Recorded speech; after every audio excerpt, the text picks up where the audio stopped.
Daniel Negreanu is looking down at king-queen offsuit. You're safe right now, unless Joe decides. Yeah.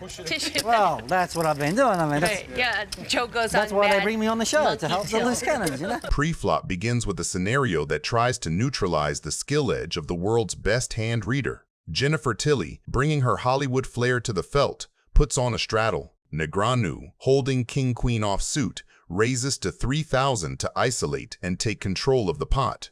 However, Tilly decides to throw standard strategy out the window. I'm going to give you action, Daniel. I know, I'm going to put a little in. Raises. I have not looked at my cards, and I'm just going to call without looking. Oh, boy. And I really haven't looked at my cards. I haven't not looked. Wow. Like I haven't Tony looked G. or haven't not looked. I haven't looked, and I, It's me first. No. Oh, you do? Check. It is? Okay. I'm first. All right. You can't check yet. Okay. The flop comes down a board texture that is both favorable and terrifying.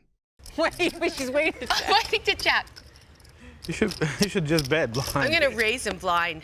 Yeah, do that. Yeah. Then, the hand takes a bizarre turn. Jennifer Tilly, maintaining the pressure, raises to 15,000. This is pure aggression. What the? Yeah. Yeah. She says, yeah.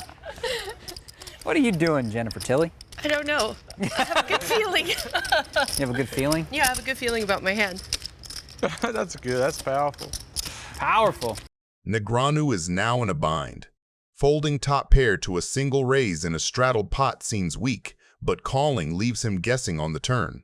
Okay, now I think I have to look at my cards. Daniel re-raises. Hold on a second. She's doing the Tony G move. Womp womp. Ugh, 5 high. Wow, that was not a good play. Okay, it's not too late to bluff. Hold on a second. How much have you got? I've got a little more than you, but I put Okay. 35 in and I got I whatever. think the best thing for me to do here now is fold. Yes. But you don't have to. But I had you. I hope that they don't show that hand on YouTube. Oh, they will. I had the You king. know, this is my idea about poker. Kings? Yes. Okay. King. Daniel Negreanu is a better player than me, right? Yeah. So you take the skill away. If Yeah, I'm if you play betting blind, yeah. and I'm raising blind, Oh, you then really he's didn't look? going to have to guess psychically what my cards are, but he can't read my mind. You know how he reads mine? Because you don't know. I haven't seen He can't it. read I you. don't know myself. How's that working out for you, Jen?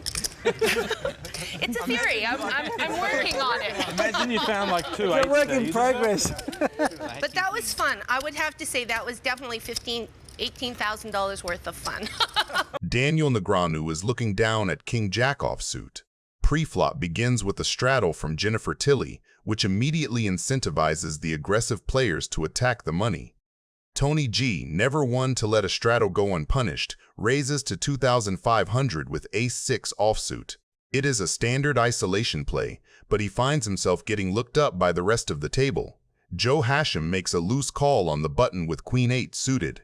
Negreanu spots the pot odds and decides to defend from the blinds. Even Tilly comes along, creating a four-way pot where ranges are wide and the potential for a collision is high. How about this, gentlemen? And lady. We'll do. He doesn't have to straddle. Everyone else will straddle from here on out. Jen calls.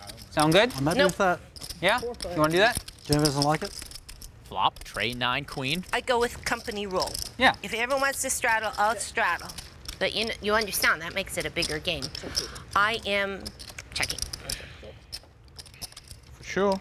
Hashem, who has flopped top pair with his queen, fires a bet of 5,000.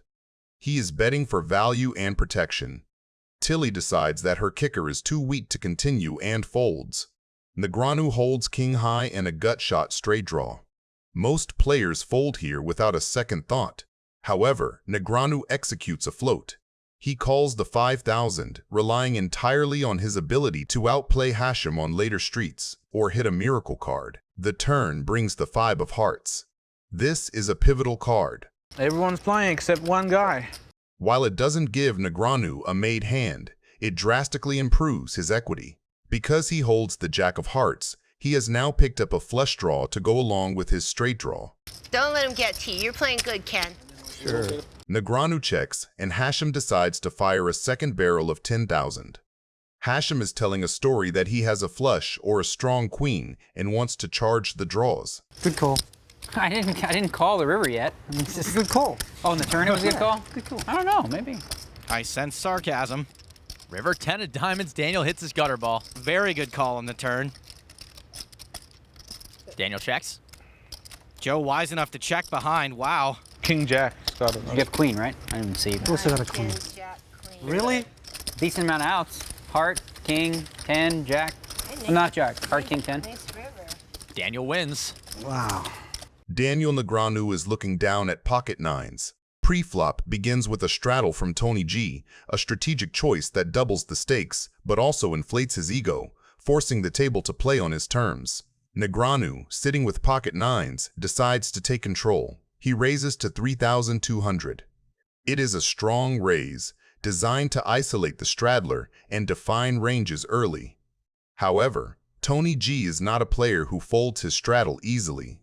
Looking down at 5-3 suited, a hand that most players would instantly muck, Tony sees potential.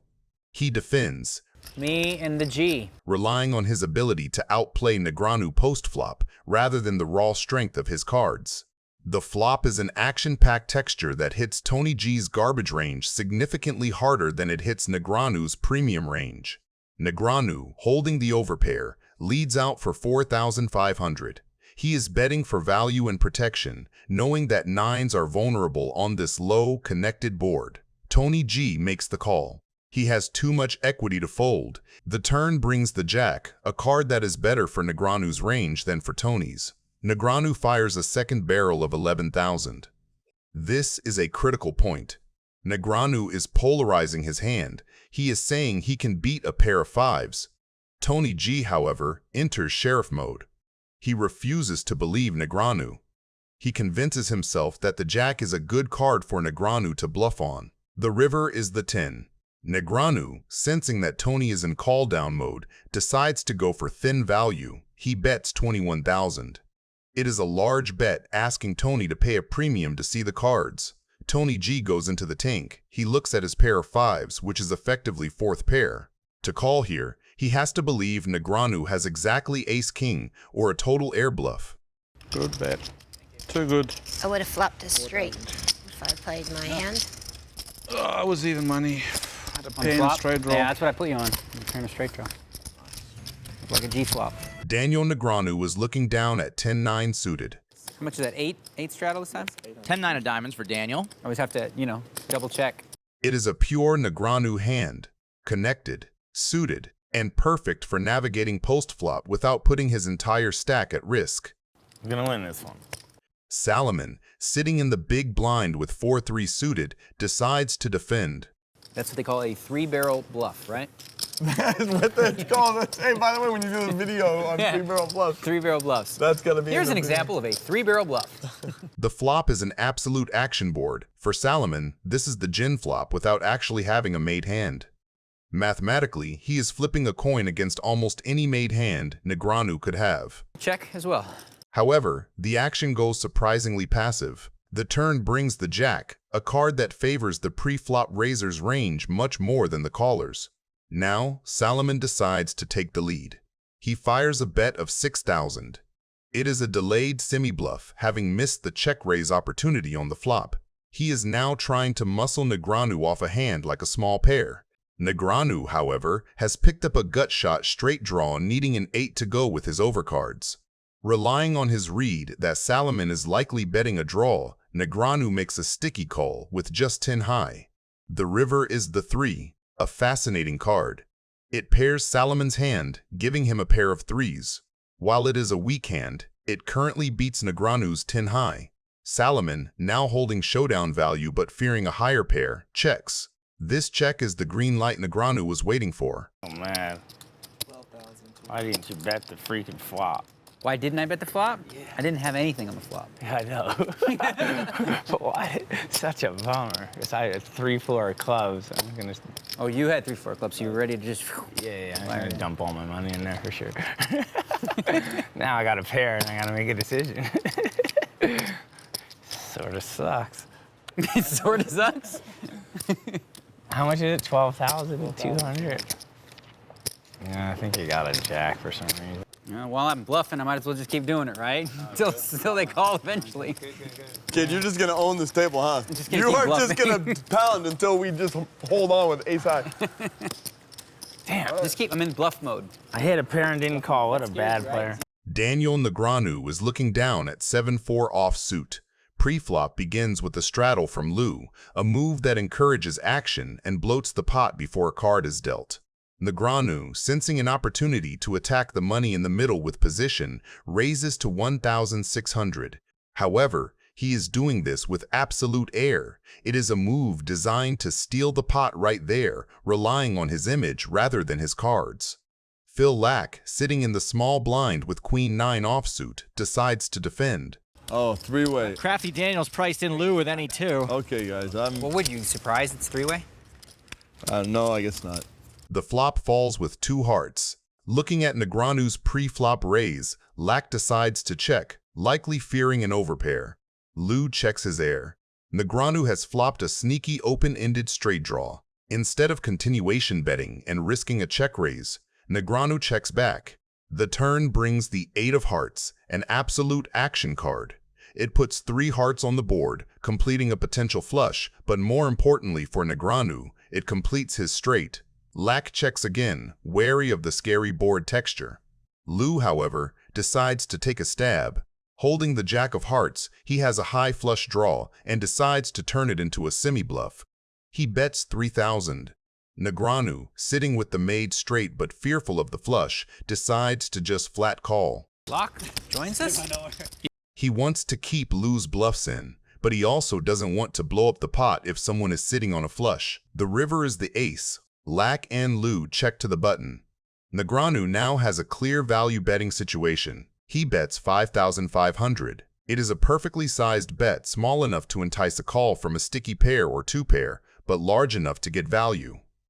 I'm pretty sure I'm supposed to go like 26,000, but something's saying don't do it, Phil. I'm not gonna do it.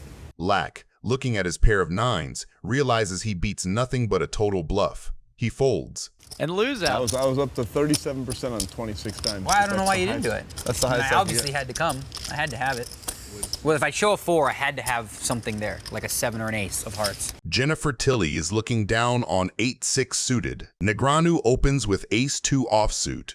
That is a light but purposeful steal, using the ace as a blocker to reduce the chance he runs into a premium and leaning on position to realize whatever equity shows up later. Tilly answers with a re-raise. That choice is great against a suspected wide open because suited connectors play cleanly post-flop, deny cheap realization to the opener, and set her up to attack a player who loves to take flops. It's a little too small, Jen. Phil Lock is going to be upset with you after that raise size because it's too small. Last time I took advice from you, I lost the tournament. Sorry. Negreanu calls rather than 4-betting. He keeps her range wide, carries the positional advantage into a pot that is not yet bloated, and quietly pockets the option to turn later cards into leverage, even when he misses. Okay, now I'm going to do the dunk bet.